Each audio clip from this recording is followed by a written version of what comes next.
Due to unusual circumstances, this class was recorded with a little bit of distortion. We apologize for any inconvenience this may cause. Good evening, everybody. I'd like to say welcome if there are some new students, which I think I see one or two, I'm not sure, but welcome in any case. We've been progressing through philosophical psychology, and it is somewhat an abbreviated course. When I first studied this, it took a year. Then the next time I studied it, it was 2 years. When I came to North America and had to compress it into one semester courses, I nearly had a heart attack. However, sometimes you can do well when you are forced to do something. The big thing is, we know that we sort of said that we have free will. And the will is free because it's never satisfied. What we want to know is there anything which does satisfy the freedom of the human will, the human will? The will is precisely free because it's never satisfied. I mentioned before about Bob asks his father for a car. He says, I can do well if I have a car on the campus. I can do my courses better, go to libraries, and he ends up taking Fifi out, and he finds out that he needs gas for the car. He's still not satisfied. Then he wants to take Fifi out again, this time in the car. So always we need something. Nothing ever fulfills our desires. But what we want to know is there some being which does satisfy us, which would then become the end of our very existence? Why do we exist, people ask. Some years ago, about 25 years ago, 25 to 30 years ago, people were asking, why am I here? One could hear this from students. Who am I? What do I exist for? Etc., etc. So we want to know if there is an ultimate cause of all things. And remember, causes may bring something into existence, or another cause called the final cause may be the thing that's desired after we exist. That's what we're going to deal with tonight. So, we know from our studies that we survive after death. We prove that the spirituality of the intellect and the consequent immortality of the soul. We prove that. If somebody wishes to challenge any of these proofs, what you've got to do is to challenge the principles. And I'd love you to do that. Or the fact. Or the consequence, etc. To see if the consequent follows. These technicalities stand in the way of anybody who wants to challenge the proofs. By that I mean you have to overcome those technicalities first. So every nation, every human person is longing for an infinite good. So one great principle, one of the perhaps 6 greatest principles of all, is the principle of finality.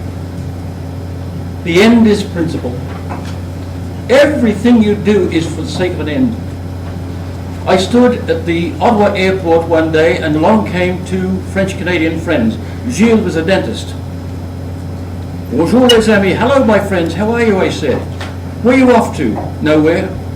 They were hurrying with bags in their hands and they were hurrying to nowhere. I began to say to myself, they are married, aren't they?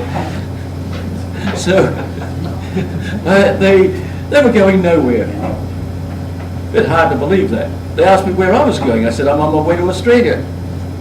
However, the end is principle. We don't do anything without some end in view. Even if we're stroking a beard, as St. Thomas says, we may be, it's sort of an indifferent act. Nothing special about it.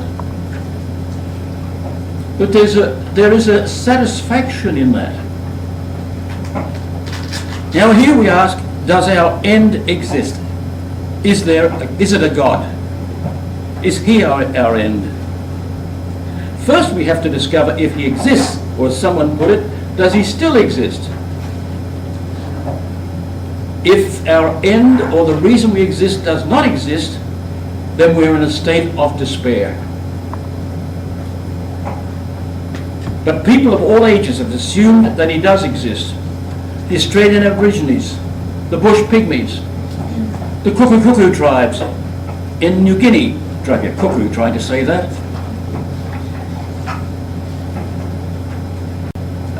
So there is a principle which oversees that.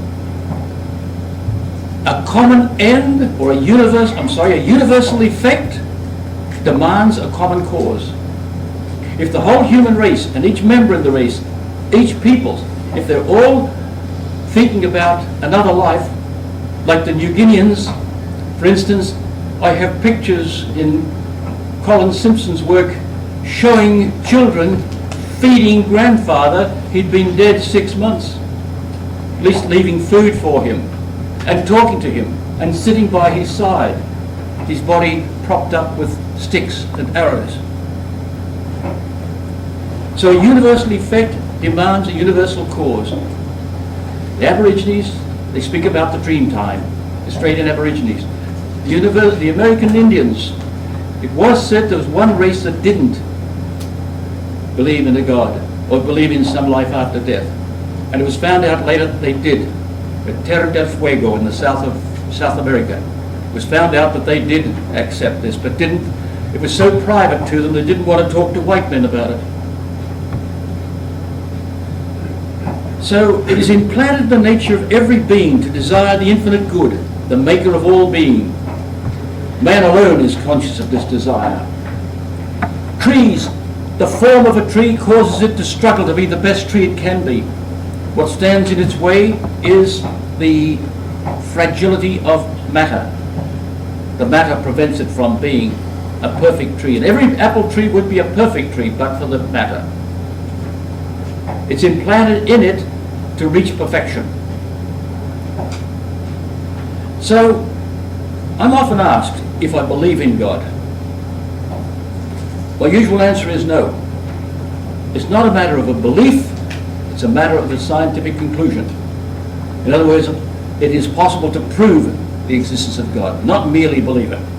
But if one cannot prove it, then surely it is praiseworthy that they at least believe it. So, not everybody can study philosophical proofs. Therefore, those who cannot believe, and it's the only way for them to know the truth. Some theologians and philosophers say that it is fundamentally impossible to be a true atheist. There's a long treatment of that in one work, unpublished work of Woodbury's, that it's impossible to be a true atheist. Has been said as a joke. Thank God I'm an atheist. Some men have actually said that. But before an introduction, we should make some distinctions in order to clarify some points. The Bible presupposes that there's a God. A young man said to me, nobody can prove to me there's a God because they don't believe in the Bible.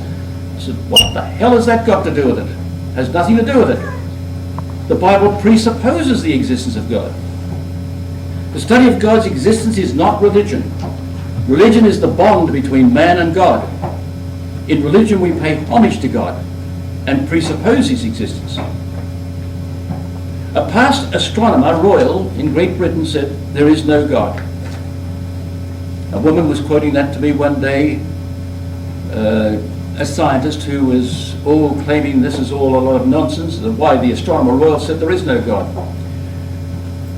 If he'd have said there is a God, he'd have been equally wrong. He's outside his field. It's not his field.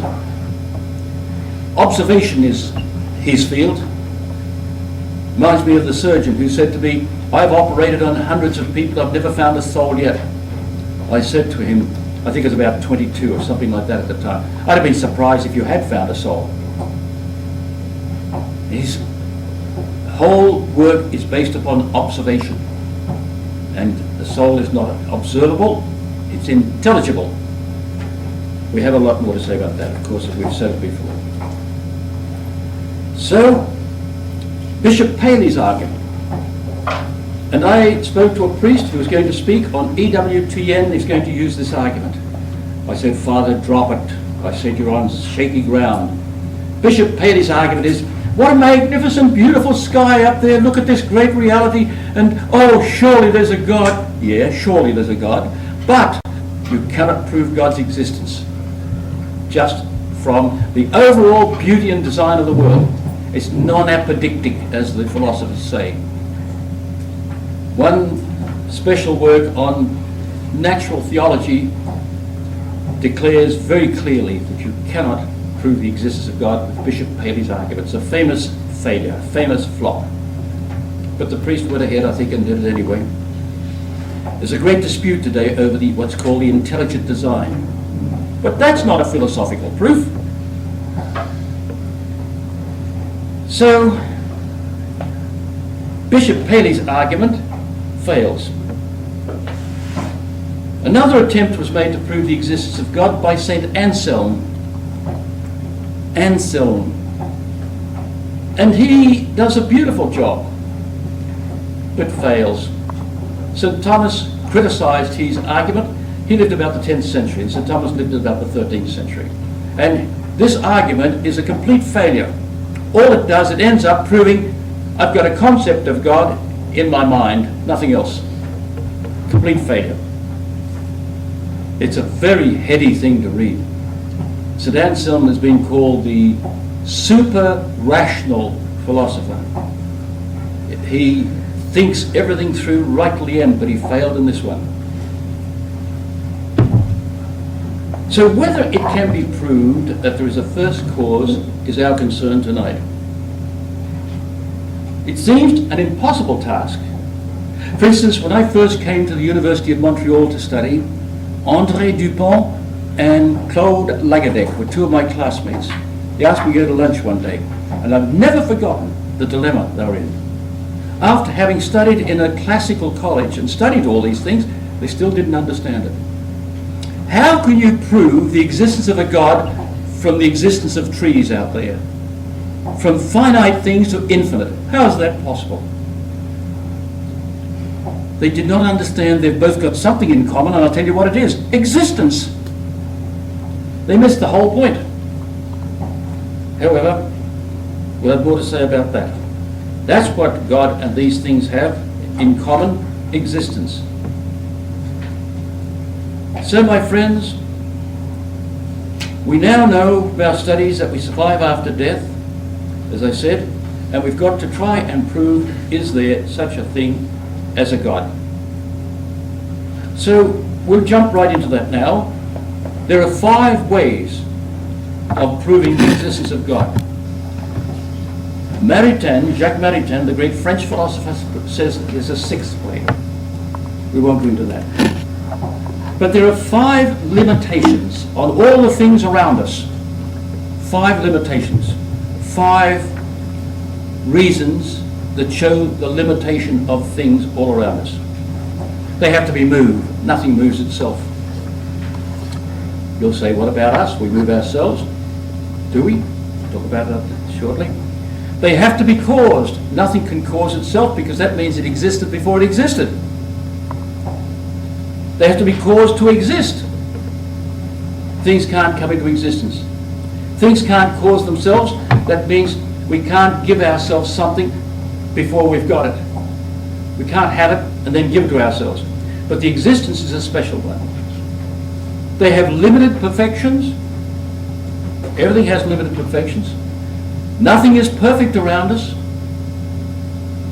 Joe he falls in love with Fifi. I was in Paris, you should have seen Fifi. So he falls in love with Fifi, then he sees Fufu, and he falls in love with her. Nothing's perfect. Or maybe he stays with Fifi, but sooner or later he finds she's got little quirks in her nature that he doesn't like. Yet he still goes ahead and says, will you be my lawful wedded income tax deduction?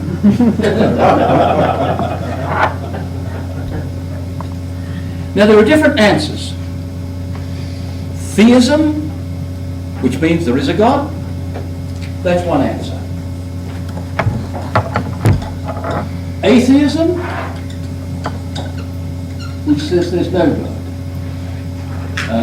Agnosticism, which says we don't know if there's a God. And anthropomorphism, which has a wrong understanding of God. You see that in artwork, for instance, an old man with a long white beard sitting on a cloud. I don't know, I wouldn't like to trust a cloud to sit on it. But that's anthropomorphism. Anthropos in Greek means man. Man-like, man-shaped. It's making God too human. And that's what the Greeks and the Romans did with their gods. That's why they started to multiply them. They're all... This is a false thing that was handed to me by a member of the Communist Party when I was disputing with about half a dozen when I was about 21. Oh, the only reason you accept that there's a God is because all the Greeks, the ancients, all the peoples, at first had a lot of gods. They threw them out one by one and finally ended up with one. No, my friend, history shows it's just the reverse. They started off with one God, and they built them up and added and added and added according to some need that they thought they had at the time. So that's a false idea to say they dropped them like that. Then there's one more situation, pantheism, which means, pan in Greek means all. All is God. Pantheism, for instance, what am I touching? I'm touching God. What am I touching? I'm touching God. That's pantheism. Theism says there is a God. Atheism says there's no God. Agnosticism says we don't know if there's a God. Anthropomorphism means human-shaped. And pantheism means all is God. Some years ago, on radio CKO from Canada, I'm not quite sure which city that's in, but broadcast from in Canada somewhere in the south. It was a broadcast from Moscow radio, and a man would put a question to the woman who answered the questions. And one question put to them was, you people don't believe in God? Why not?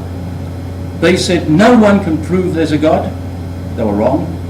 Then they said something very interesting. No one can prove there's no God. Well, I know that, but I'm glad they knew it. But note that, it came from the center of modern atheism, Moscow. No one can prove there's no God. Try and prove there's no little man standing here at the moment. That's not easy. So Moscow radio, of course typical of radio stations, I wrote a reply, just ignored. So why is there something rather than nothing? Current atheism is the curse of the contemporary world. All over the world there's atheism. Probably never in the history of the world has it been so, shall I say, given a status like it's given today. We know the ACLU, the Anti-American Civil Liberties Union,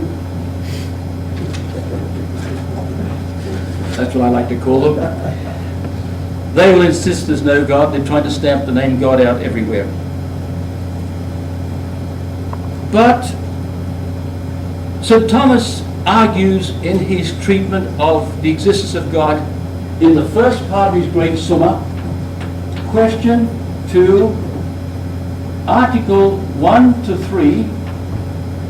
In Article 1 he says, is it possible to prove there's a God? Article 3, he gives the proof for the existence of God. Then he gives certain arguments against him. Now, I attended a debate on atheism in Buffalo at the Center of Inquiry, which is the center of atheism in this country, in fact. I attended a lecture there, and I heard, raised against the existence of God, one man who was for atheism, and the other man was trying to defend himself and did it in a very poor manner. He said he'd never been in a debate before. He didn't need to tell us that. That was obvious. But the secular humanist claims, I mean, men can be liars sometimes. He said, oh, I just happen to be an atheist. I'm a secular humanist, I happen to be an atheist. Well, if he knew secular humanism properly, he'd know that's the essence of secular humanism, is to be an atheist. They have a 7-point program. We'll deal with that another time. But he said, 1, the existence of science is against the existence of God. That's funny. There's one science exactly devoted to the existence of God. Secondly, he said the existence of evil. Thirdly, he said, why aren't there miracles in the world today? Well, there are, but he doesn't seem to know about them. A lot of people who are, in fact, not even Christians can recognize what's been happening in certain places. They're not shouted from the rooftops, unfortunately. In any case, St. Thomas, in his treatment in question 2, article 3, deals exactly with that. The existence of natural explanations, science, as we would call it today, the existence of evil, but he's not silly enough to say, why aren't there miracles today? This fellow kept asking questions like, why don't snakes talk today? Why don't donkeys talk today? I don't know which world he's been mixing in, but I wouldn't be silly enough to ask questions like that. So, my friend, it's widely spread. And one author gives 6 reasons in his work why there is atheism in the world. We won't go into that. But we must face the fact of theism. And now we shall thrust everything aside and try and prove the existence of God. There are 2 ways in logic you can argue. You can argue from cause to effect, or from effect back to cause. In proving the existence of God, if we try to argue from cause to effect, we said there are 5 weaknesses in the world around us. Things have 5 weaknesses. They have to be moved, they have to be caused, they have to be brought into existence. I don't remember saying the other 2. There are limitations on their perfections, and finally they move towards an end. You have to move towards an end. Now, but that presupposes, if you argue from the cause to the effect, it presupposes you know the cause. So you know the existence of God already before you prove it. So we cannot prove it that way. That's absurd. But from the effect back to cause is the only way we can do it, if we can do it, by arguing from effect back to cause. So that's what we've got to do. Like, for instance, hot coffee.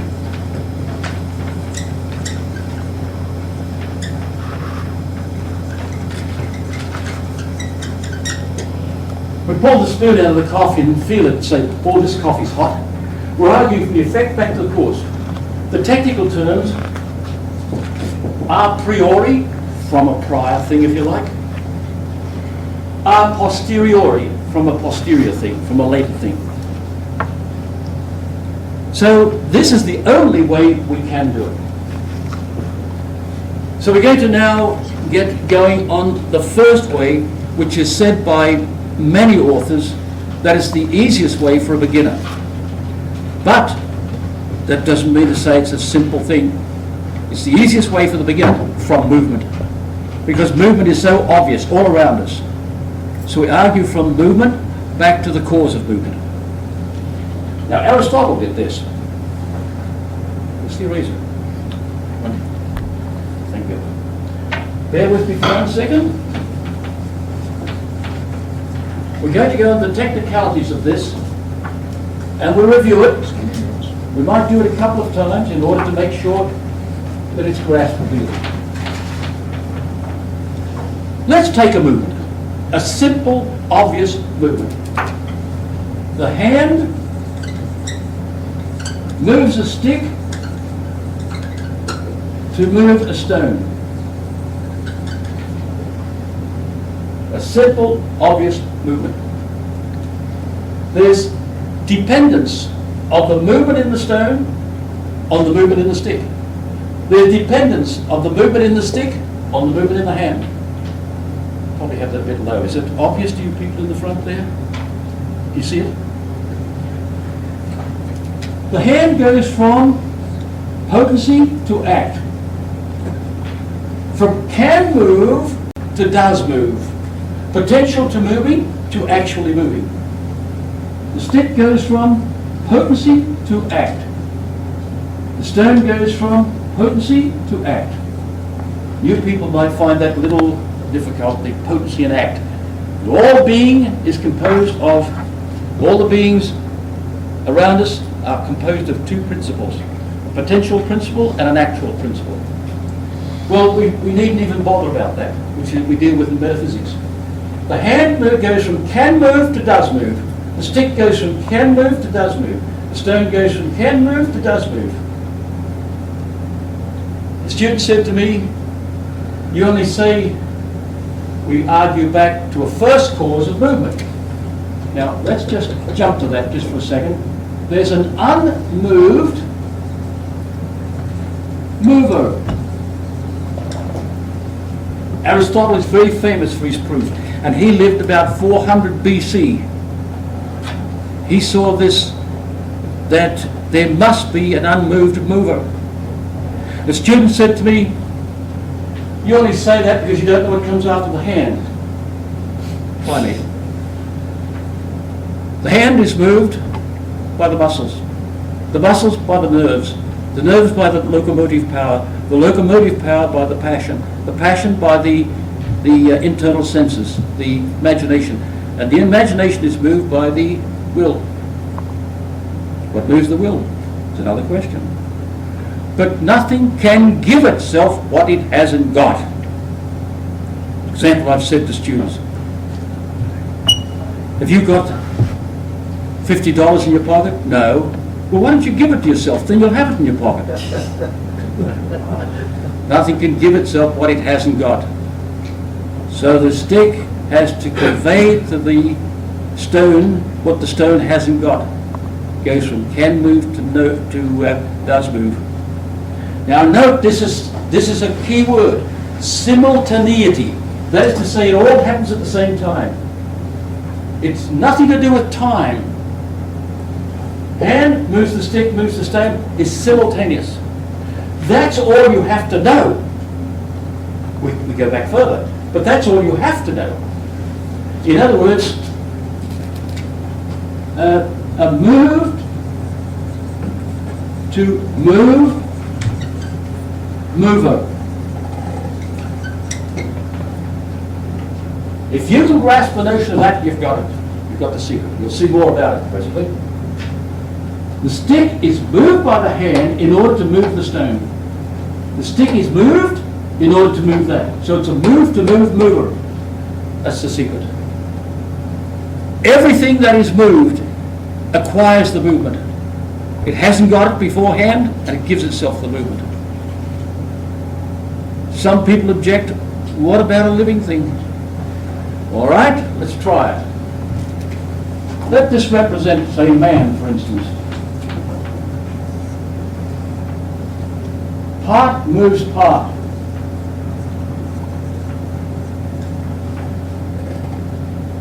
You're going to tell me there's an infinite series of parts in us? Actually, infinite is a contradiction. Infinite means unfinished. Actual means finished. To have an actual infinite series is absurd. Part moves part. We haven't spoken yet, but we will after about what moves the first part. So in all living things, part moves part. That's why living things are organic, have organs, and non-living things do not have organs. They're not organic. There are no heart, liver, and kidneys. I remember saying that in Ottawa. I said kidneys, and a giggle went round. The girl said, "You mean kidneys?" I said, "That's what I said, didn't I?" So, there's none of those things in a stone, nor in water, nor in any mineral that I've ever explored, though I've never seen a kidneys or heart, lungs, and that kind of thing. Not needed. Living things are organic precisely to meet with the requirement of the principle. Whatever undergoes movement is moved by another. Note the expression I use, by the way. Whatever undergoes movement is moved by another. That's the principle governing this. Now that principle, I've heard people in a dilemma over that. Philosophers, by the way. You see, they've translated it this way. And there are books on my shelves that translate from the Latin, which was the earliest expression of this. This is it. Quid movetur ab alio movetur. Whoops, put a knee on there. Whatever movetur by another is moved. They translate it, whatever is moved by another. They say that's a tautology. They don't understand the nature of grammar. Whatever undergoes movement is moved by another. You see, there are three voices. There's active. You got that there. There's passive. I'm sorry, you got passive there. And there's the middle voice, which particularly stands out in the Greek language. I'll give you examples of middle voice.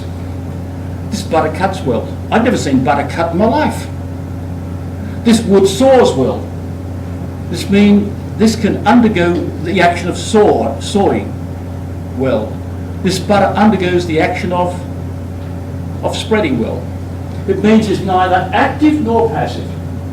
So they say whatever is moved by another. It's a false understanding. In the Latin language, you use the passive voice to express the middle voice. In the French, we use the reflexive. Ce bois se coupe bien. This wood cuts itself well, you say in French. It means it cuts easily. So, we'll skip that. That's not necessary for us. Whatever undergoes movement, that's the best translation. Or whatever is in movement, if you like.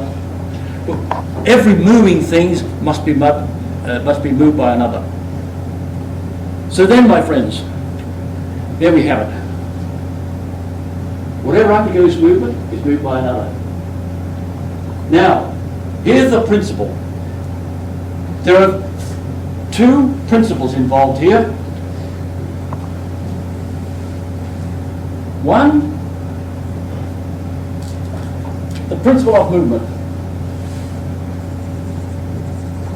Whatever undergoes movement is moved by another. But there's another principle. The principle of limited regress. In any moving things, there is no regress to infinity. You cannot go back infinitely. I'll just put limited regress to save me time. Limited regress. But movement does exist. Therefore, there's a first mover of the cause of movement. There's a first mover which gives movement to other things.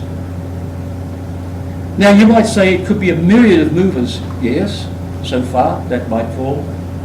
We have to show by another means that it's the only one mover. Aristotle saw it, 400 BC, he saw it. And he even gave a definition of it. It's an act of thinking, a thinking on a thinking. He described it very clearly. Later philosophers have translated from the Greek as he is an act of understand, the understand of an understand.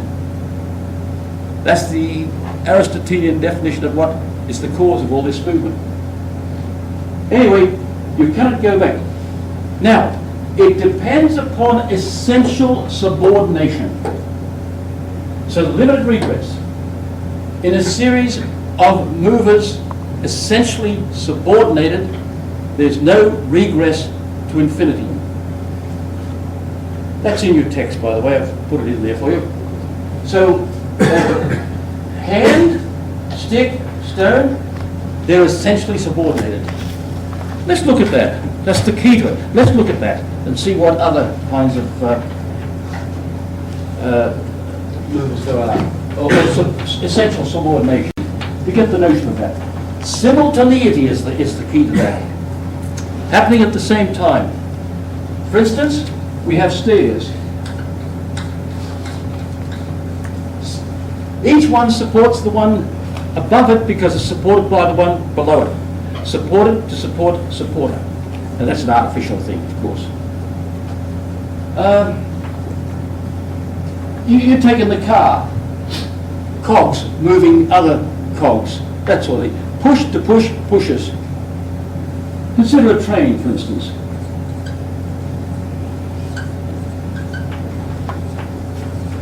I heard a lad say once, is that why they call it Pullman? Because each is pulling the other. Now this train, nothing's moving yet, I forgot, excuse me. Now we're right. The train is off. So each pulls the other carriage because it's pulled by the one before it. That's essential subordination. Simultaneity, at the same time, essential subordination. It happens, symbol in Latin means at the same time. So this, say, let's consider these three, that's sufficient. This pulls this because it's pulled by this. So it's a pull to pull, puller. Now let's look at a non-essential, a paraccidens, accidental. You know, remember the meaning of the word accidental? Not of the essence of something, but attached to substances, attached to something. Here's old Bob. He generates Ted, who generates Joe. He generates him, and he generates him. But does he generate him to generate him? I had 126 nurses I was teaching at Ottawa, and yes, they said. Good Lord, strange thing to say. But Bob generates him, then Bob dies. He's out of the picture. But Ted can still generate him. If we remove the hand, the stick won't move the stone. He can generate him, and that is based upon time, not non-time. This has been based upon non-time. This is essential subordination. This is accidental subordination, non-essential. It doesn't depend on simultaneity. If it depended upon simultaneity, what would be the effect of that? Adam would have to be present. Back through history. Your grandpa, your great-grandpa, your great-great-grandpa, all generating at once. Some bed. Pardon me, ladies. But that's what would happen. It's absurd. There's non-essential subordination there. But this is essential subordination. And you've only got to understand three, that's all, my friends. If you can grasp that, you can see that it must be something which can give it, but is not moved. It can give the movement, but is not moved. That's utterly essential. Something, all of these have the movement. But we argue back to something which is the movement. Oh yeah.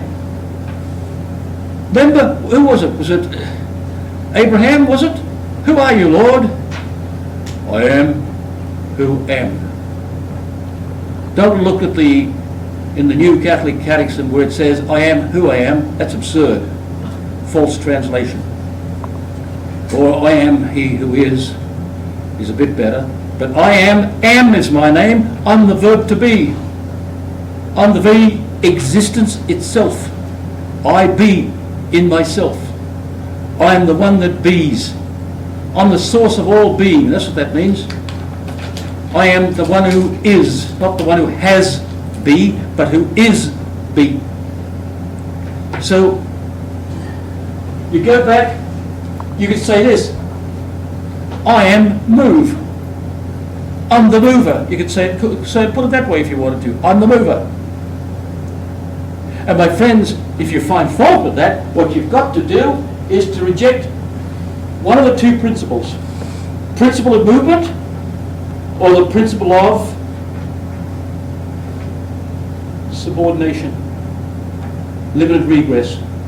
One of those two you've got to deny. Or, as one Jewish classmate said, he denied the existence of movement. I found it very funny.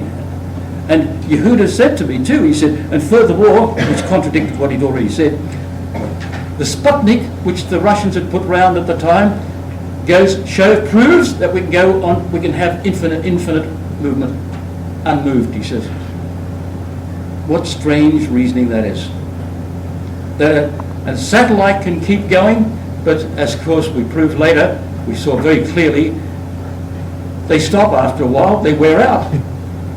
Oxygen alone burns them up, or will help them to burn up. So this is, you cannot prove it going this way. Where did the first man come from, I heard somebody say. Well, that's beside the point. It doesn't matter a damn where he came from. All we can say is this. That doesn't enter the argument. Doesn't enter the proof. But this does. Anything like this. All these, this is to illustrate essential subordination. We could prove it through this way, through the effects, the things going here if we wanted to. But this is a clearer way of expressing it. As St. Thomas says, it's the way for beginners, the easy and more obvious way to prove the existence of God. And we'll see there are even more powerful arguments, especially the third way, which is the way that professional philosophers uphold. But this way is the way for beginners. The hand moves the stick to move, in order to move the stone. That's the point. And the hand is moved by the muscle by the nerve by the locomotive power, etc., etc. As we saw when we were studying our course. So, my friends, the result of this is there is a first unmoved mover. Pardon me. There's an unmoved mover. And that's the fame that was given to Aristotle. He proved an unmoved mover. But is that the same as our Christian God? That's another question. We'll deal with that later, perhaps next class. But what we have proven so far is that he's an unmoved mover.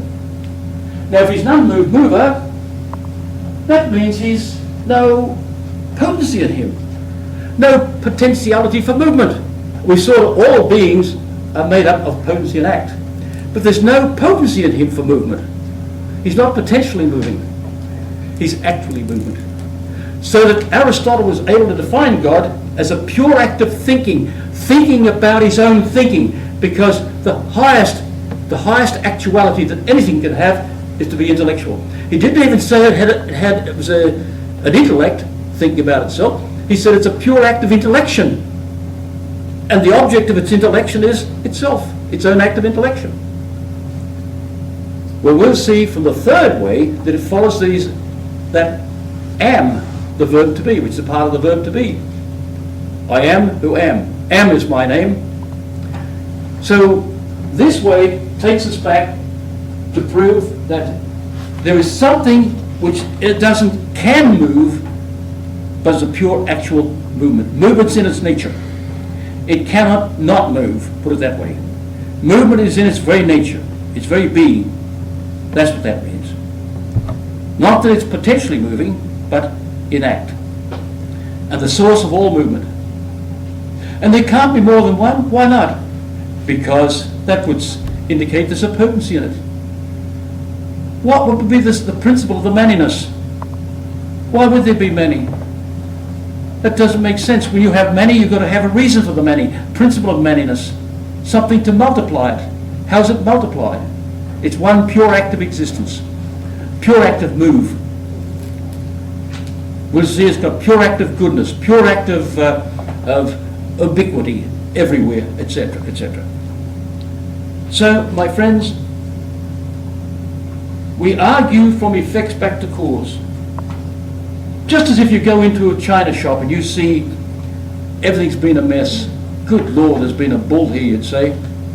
You go back next day and everything's fixed up. You don't say, good Lord, been another bull here. You see, order is the mark of intellect.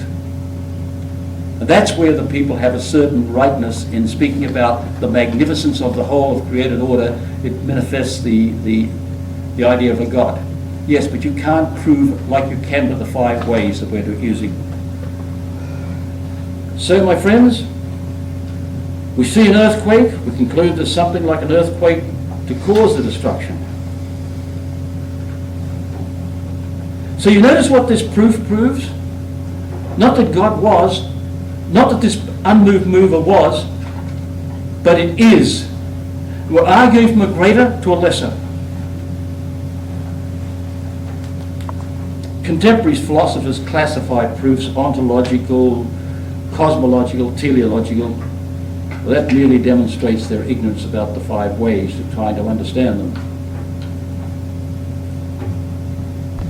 But each of the 5 ways starts from first of all, a fact, a philosophical fact.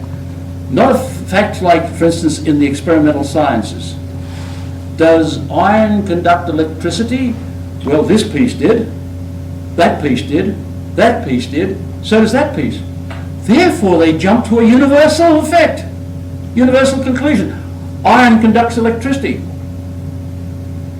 They're quite justified, understanding it's an empirical conclusion. Now that's an empirical fact, demands to be many examples, many pieces of iron to discover if iron conducts electricity. But in a philosophical fact, you only need one, and it's bound to existence in some way. So all we need to say is there is a movement. That's all we need to say. And you can conclude from that that there is a first cause of movement. So, my friends, I think we have to stop here for a moment because of the limitations of the camera. And besides, I'm dying for a cup of coffee. Which one of the arrangements that you